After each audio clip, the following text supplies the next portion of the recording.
10 জায়গায় ইস্তিনজা করা নিষেধ। মানুষ চলাচলের রাস্তায় ছায়াদার ফলদার গাছের নিচে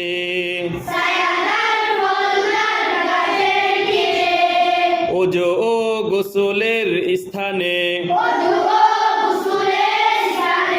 গর্তের ভিতরে গোরস্থানে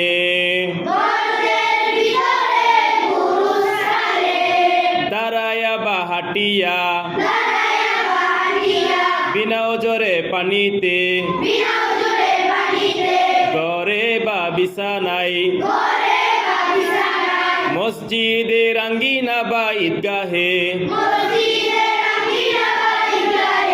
মানুষের সম্মুখে